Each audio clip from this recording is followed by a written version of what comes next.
A quiet but explosive diplomatic flashpoint emerged between Canada and the United States, and it centers on one question: who gets to decide Canada's future? Canadian Prime Minister Mark Carney has now issued a rare and direct warning to Washington: do not interfere in Canada's internal affairs. The warning comes after reports that U.S. officials under President Donald Trump held multiple meetings with Alberta Separatist leaders, meetings that have set off alarm bells in Ottawa. Speaking alongside provincial premiers, Carney made his position clear. He said he expects the United States to respect Canadian sovereignty and that he has been very clear about this in his conversations with President Trump.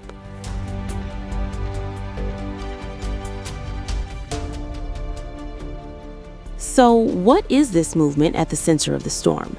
And why is Washington paying attention?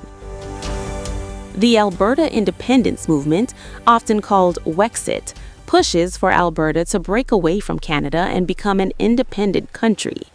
Its roots go back to the 1970s, when Albertans felt federal policies in Ottawa were hostile to their oil and gas industry.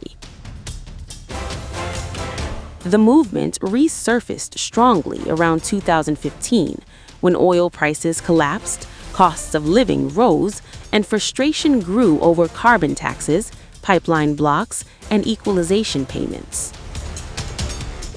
Today, support for separation is not mainstream, but it is real. Polling suggests around 29% of Albertans support leaving Canada, with stronger backing among older generations. Groups like the Alberta Prosperity Project are now pushing for a referendum as early as 2026. But legally, separation would require a clear vote and years of complex constitutional negotiations. So why is the United States involved? Reports say since April 2025, U.S. State Department officials have met 3 times with Alberta Separatist leaders in Washington. The Separatists described these as fact-finding talks, even floating a massive credit facility to fund an independent Alberta. The White House claims no support was offered, but comments from Trump administration figures praising Alberta's resources and talking openly about sovereignty have only fueled suspicions. Inside Canada, reactions have been sharp. Some premiers called the outreach treason. Others urged the U.S. to stay out completely. Carney, however, has chosen a calculated approach, firm but diplomatic, repeating that Canada is more united and determined than it has been in decades, and pointing out that Trump has not raised Alberta's separatism directly with him. But this dispute does not exist in isolation.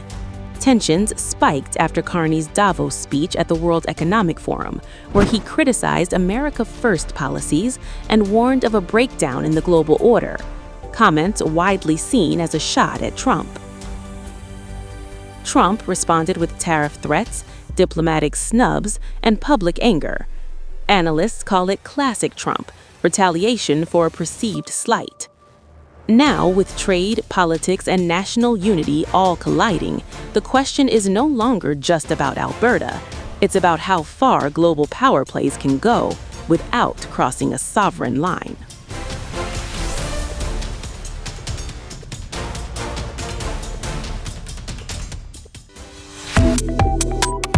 Subscribe to One India and never miss an update. Download the One India app now.